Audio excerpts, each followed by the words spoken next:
And welcome back to Late Night Lately. I'm your host, Chad White. If you didn't know, this is the late night show. Wait, the late night show.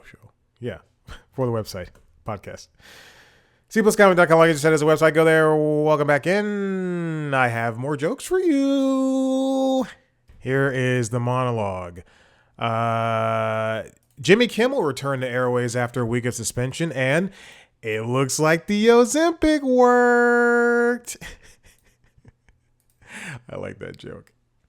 President Trump spoke at the United Nations this week, berating members, calling the group ineffective, saying some of those countries are going to hell, and saying their ideas like climate change are, quote, the greatest con job ever perpetrated on the world. Are we sure his teleprompter wasn't a mirror?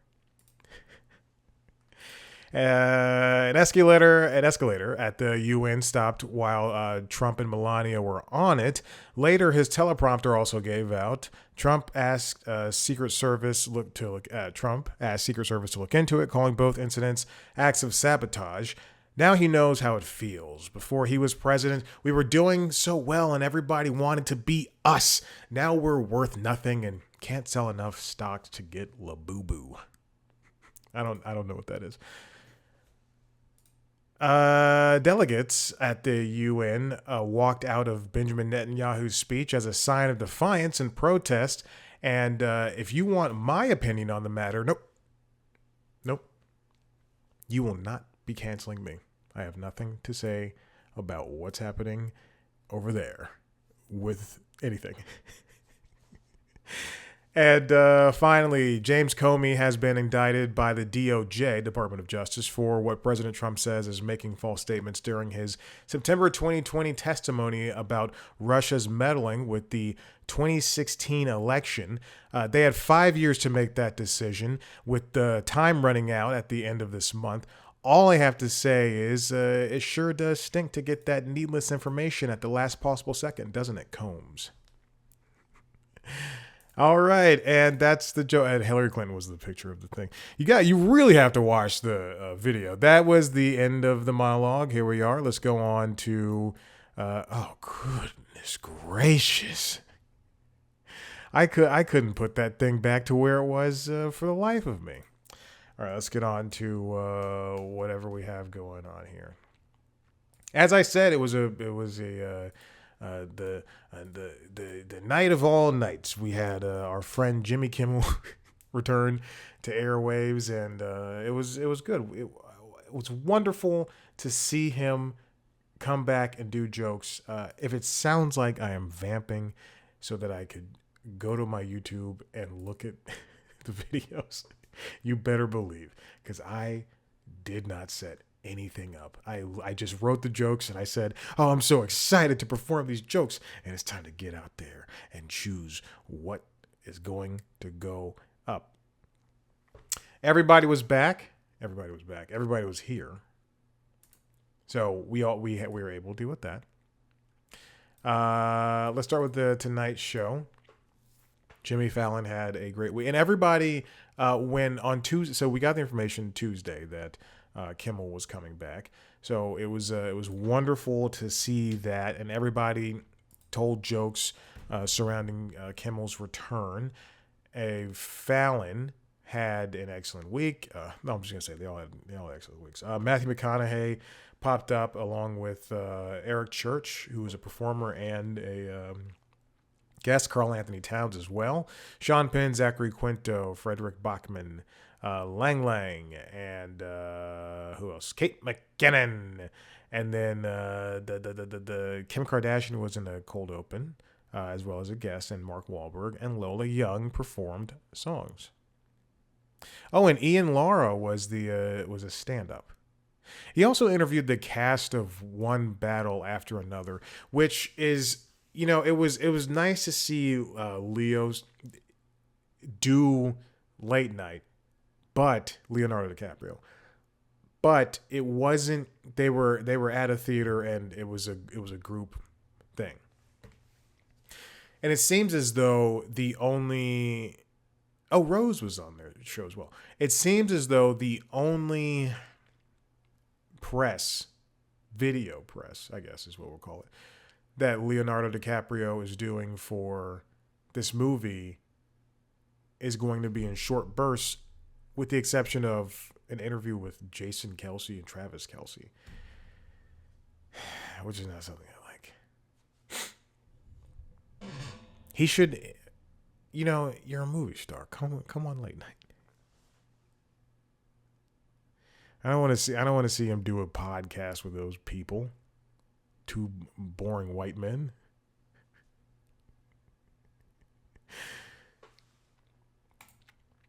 This week on Late Night with Seth Meyers, we had just a banner week for this show. Jake Tapper, who wrote that book after the fact about Trump, not Trump, about Biden, just beating the man while he's down.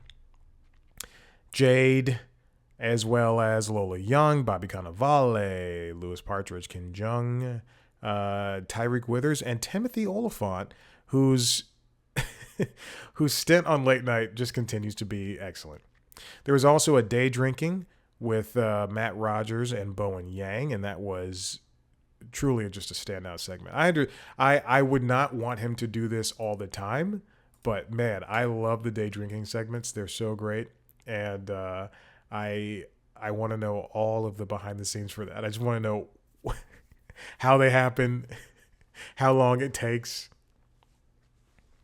It's just great. It's just wonderful. Let's see. Sorry, I clicked on a video. Now I'm trying to get out of it. As I said, Kimmel came back, and his monologue has done his returning monologue has done wonders. I think it was a good monologue. I don't think it was worth. I'll just say this: he's a much nicer guy than me. I would have been so petty. The second night that he was back, he was very much meaner, and not meaner, but he was very much making fun of Trump. And now I would say his views on his videos have evened out. But it was, it's still more Kimmel. And if you haven't watched the video, go ahead, do it. It's a nice almost half hour worth of monologue, and he does cry a couple of times, and the crowd's clapping as they do in the Late Show and in the Daily Show and last week's night, which I say is way too much. But it was an excellent return, and it has high marks. So many views. Again, I would have been much meaner, and he does play the political violence is wrong thing again. So supporting Erica, Kirk, and that family.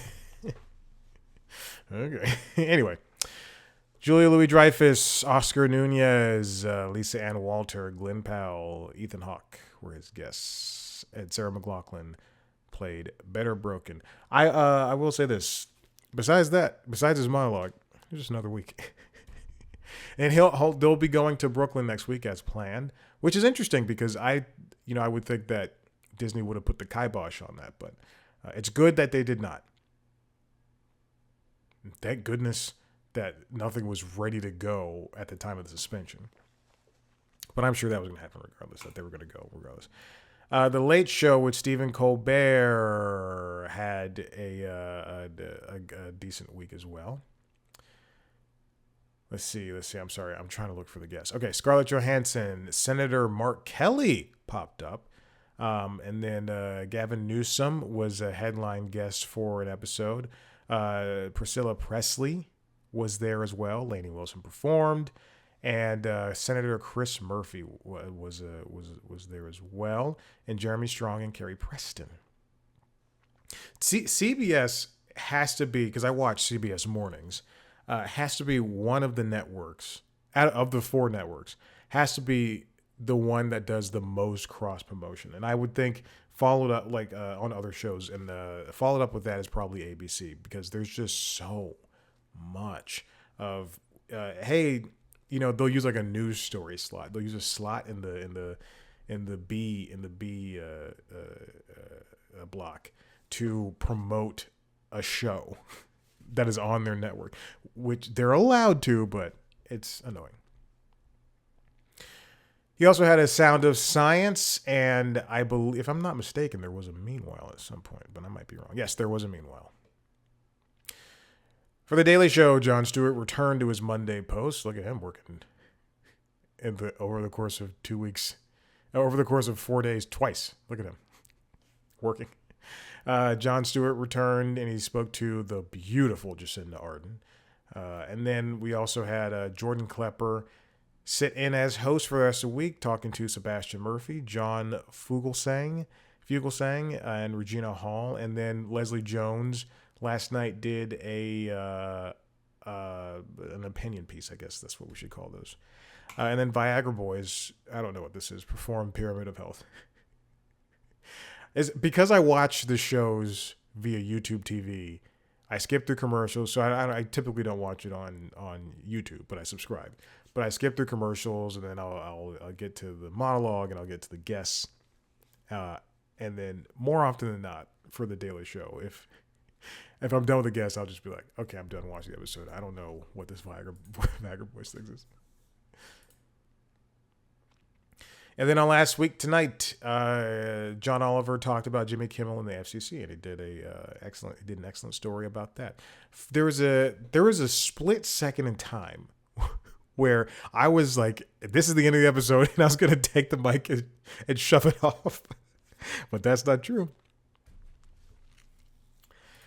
And yeah, Jimmy came back, and we were so grateful to have them back. We also, at the very last possible second, I've gotten news sent to my email that Jimmy Kimmel Live is returning to broadcast on Sinclair. Now, if you didn't know, his suspension during the suspension, I guess. Good Lord, I keep getting emails. The C Plus Comedy email account keeps getting emails. Wouldn't you know it?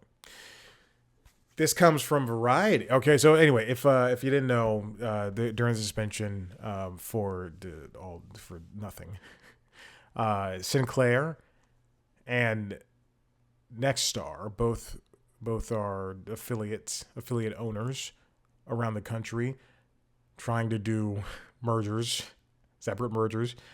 Said that they were taking, their percentages of their affiliate stations and preempting the show and airing Jimmy Kimmel Live and airing, reruns of Family Feud or something like that. Anyway, that means nothing in this day and age because a majority of the people watch the monologues and the guests online. Most of the monologues. It doesn't matter what show it is.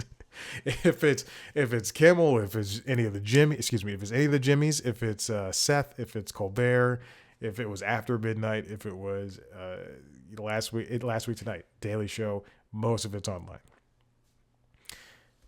But ratings are still important. Anyway, ratings are still important. That's very true. Now Sinclair, one of those conservatively owned television station groups, is ending the boycott after a week, not even a week, because they said they're preempting, and he didn't. He was suspended last Tuesday. They said they're preempting all the episodes from Heretofore Unknown, and now it's only been he's back. He was back this Tuesday, so Tuesday, Wednesday, Thursday. So that's 3 episodes. Oh my goodness gracious. What a bunch of bitches. It ends the boycott. ABC stations will resume airing the show immediately. This comes from Todd Spangler.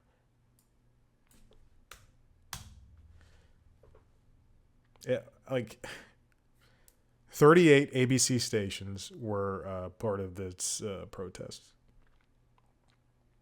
And what Sinclair and Nexstar wanted was for Jimmy to make a direct, sincere apology, as well as, how do I put this? Donate money to Charlie Kirk's foundation. No, that's so stupid. Oh my God. So the show is returning tonight, September 26th, even though it's a rerun. It's going to rerun Tuesday's show. Well, it's not rerunning Tuesday's show. ABC was already planning their rerun Tuesday show. They said in a statement, while we understand that everyone will agree with our decisions about programming, it is simply inconsistent to champion free speech while demanding that broadcasters air specific content. Their ABC stations included DC, Seattle, St. Louis, Tulsa, Charleston, Chattanooga, which I knew about, which I saw, and I was like, why are they doing this? Why didn't I don't understand why this is happening. First of all, I don't understand why they did in the first place. I don't understand why they are immediately like, we have to turn around on this. Were they seeing a meaningful impact from people not watching the show at that time? I don't know. Next Star is currently and its 32 of ABC affiliates have not said anything yet. But Sinclair is ready to go.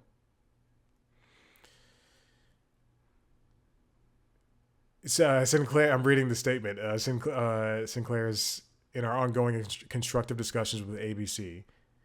Sinclair proposed measures to strengthen accountability, viewer feedback, and community dialogue, including a network-wide independent ombudsman. These proposals were suggested as collaborative efforts between ABC affiliates and the ABC network. No, you lost. You lost, buddy. It's fine. It's okay. It's okay to admit you lost.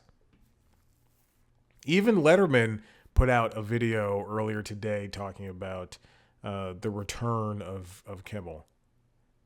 It's great to just like have Letterman not have a show, and if you're paying attention to his YouTube channel, just to have him destroy Trump from the wings of the audience.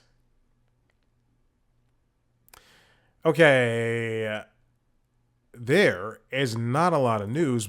However, there is a news story I've been putting off for about 2 weeks now because of the Kimmel thing.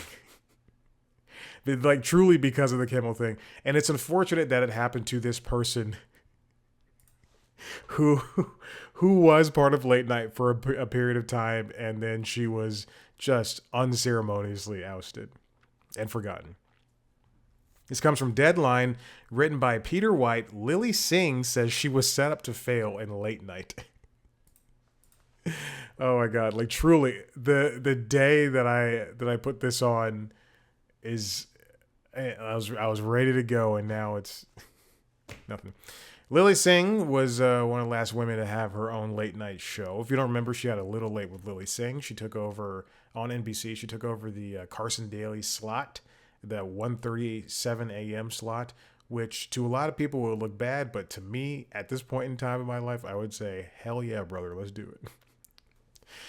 It aired for 2 seasons with 177 episodes between September 2019 and June 2021. If you'll recall, when all of the other late night hosts could not do their shows anymore, and before everybody figured out that they could do it from home with special cameras or even their phones or laptops or computers, Lily's show was still putting out new episodes with full studio audiences and guests. At which point I thought, are they breaking COVID protocol? And then I had to do some digging. It's easy for anybody to find out, but they would do bulk shooting for the show the same way that TBS would do for Pete Holmes' show. They would shoot multiple episodes ahead of time, and that's why the monologue, because I paid attention to that show, but I didn't watch it. I just paid attention to it. But which means I watched a lot of clips. I watched a lot of it. I watched it. I didn't watch it to enjoy it. I just watched it. But which means that a lot of the monologue jokes were just like evergreen, which was so crazy to me. I still don't completely understand why they did it that way, but largely it worked. When the show came back in the middle of the pandemic and they were shooting from a house. There are two versions of that show. One with a studio audience and guests, and like some bits, and then the second version of that show was during the pandemic itself, and they rented out a house, I guess, in Los Angeles, and they had like a skeleton crew of sorts. They interviewed people via TV, and Lily was able to do like truly what she is known for from the internet. And I think that second iteration, that second season of that show was so much better than that first season. Speaking of SiriusXM's Julia Cunningham, Singh said that filming 96 episodes in 3 months was not the cutest schedule. I'm going to read a very long quote. So here we go. I don't think anyone intentionally was like, we're going to set her up to fail, she said, but I don't think any part of it was set up to really be successful. Late night shows are supposed to be timely in season 1 when those 96 episodes were releasing. Of course, a global pandemic hit, so now I'm the only show that has a live audience. I'm talking about traveling. I'm talking about parties during the late night episodes and people were like, what's going on? Then the second season also releasing during the pandemic, so it was Zoom interviews. So I had 2 pandemic seasons of a late night show, half the writer's room of everyone else, and half the budget. And honestly, I'm so grateful because I feel like I can do any schedule and I learned so much. But yeah, it was really tough. Yeah, I think we're cherry picking the setup to fail thing. But yeah, it was. She was. And I'm not saying that. I'm saying that the article writer, who the fuck wrote this? Todd. Oh, Peter White. I'm saying that was cherry picked. It's important to note that yes, she was. They did 96 episodes. That's so many episodes in 3 months. Oh my goodness gracious. Yeah, if typically with these newer late night shows, we have John Mulaney at Netflix doing 12 episodes, and that was a lot for him. He enjoyed it, but he also said it was a lot, in so many words. And then we have the typical late night show, which is 4 times a week. Used to be 5, but 4 times a week, every week, and then you get hiatuses and everything.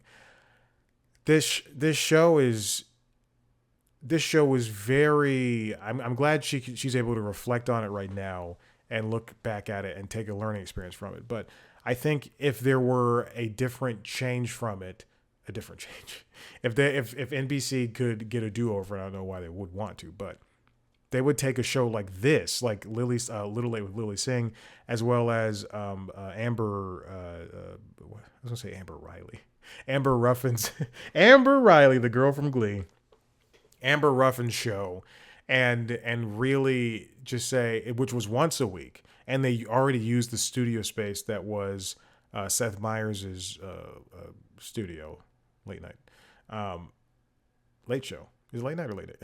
Whatever, it's late night.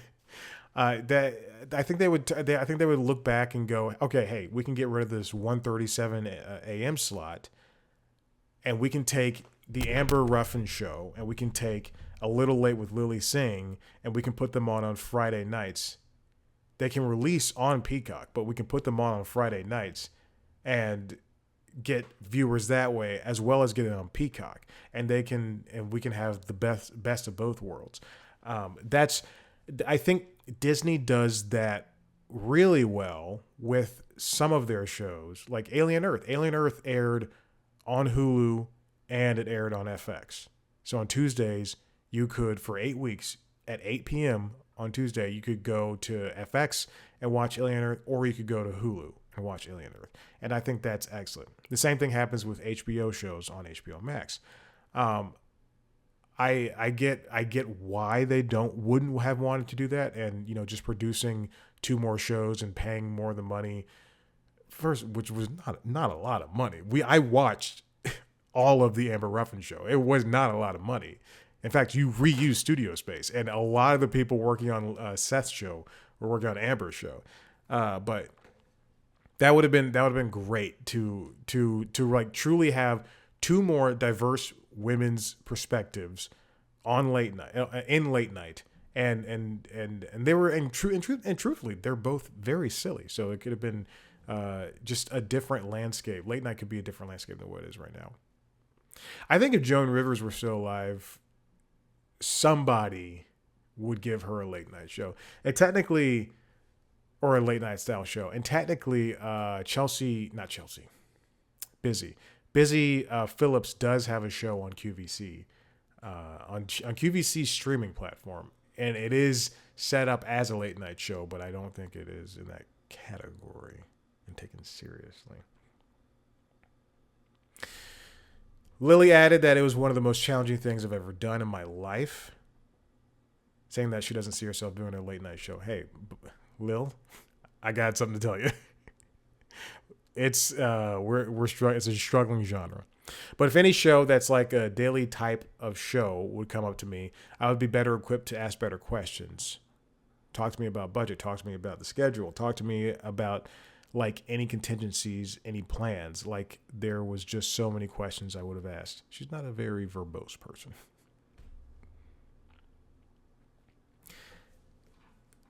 Yeah, again, that show, A Little Late, what is not exactly the fodder that I prefer from late night, but Last Week Tonight grew on me. I still don't like the audience, and I still think they rely too heavily on these character breaking jokes on Last Week Tonight that are truly just unfunny. But it is something that is very important to have, again, more ladies' voices in late night. And if TBS, after Conan left, if TBS were still inclined to have Full Frontal with Samantha Bee on, or if that show was able to go somewhere else and survive and live somewhere else, then that would be another voice, another take on what we are seeing in today's world and climate. But as we've seen, late night shows can be just thrown around more so than any other show. Like more so than reality shows, more so than cartoons. Just late night shows just can be dropped in an instant. Look at besides Colbert and Kimmel situations. Look at After Midnight. How Taylor was like, hey, I don't want to do this show anymore, but you guys should keep doing the show, and you should find another host because the show is great. And then look how quickly Paramount was like, no, we're going to save the $10. It's just, we need these shows. And if we have the same styles, if this genre falls off and then all we're left with is daytime talk shows and these morning news shows, then there's no way to discern to parse what could be funny and what could work. So let's pretend we live in a world where Last Week Tonight is the only bastion of late night comedy we have left. Paramount Skydance has canceled the Colbert and the Daily Show, and ABC, after Kimmel's contract ends, ABC is like, we're never doing another late night show again. And NBC shows, well, I guess SNL would be their last thing too. But I can't. Having a whole genre just disappear would affect how we, I hate saying this, consume what we watch. I think that there is a bit of, again, I hate this, but this is how people get their news. And if you get your news from a late night show, you should not be voting. But it's, and I guess Gutfeld would still count. And I guess Bill Maher's show would still count. And it's not late night, but I do consider it a news comedy show. Have I Got News for You, the American version. And I'm throwing a lot of wrenches into my theory, but it just wouldn't work, and it would be something to miss, and we would continually take stabs at it and always miss and get it wrong. Or in Netflix's case, get it right but cancel it because it's not returning the same numbers as Stranger Things. I hope Mulaney's Everybody's Live comes back. I think that's such a great show, and I want all these late night shows. As much as I lambast Colbert's audience for clapping after everything, which is disgusting, and the Daily Show's audience for doing the same thing.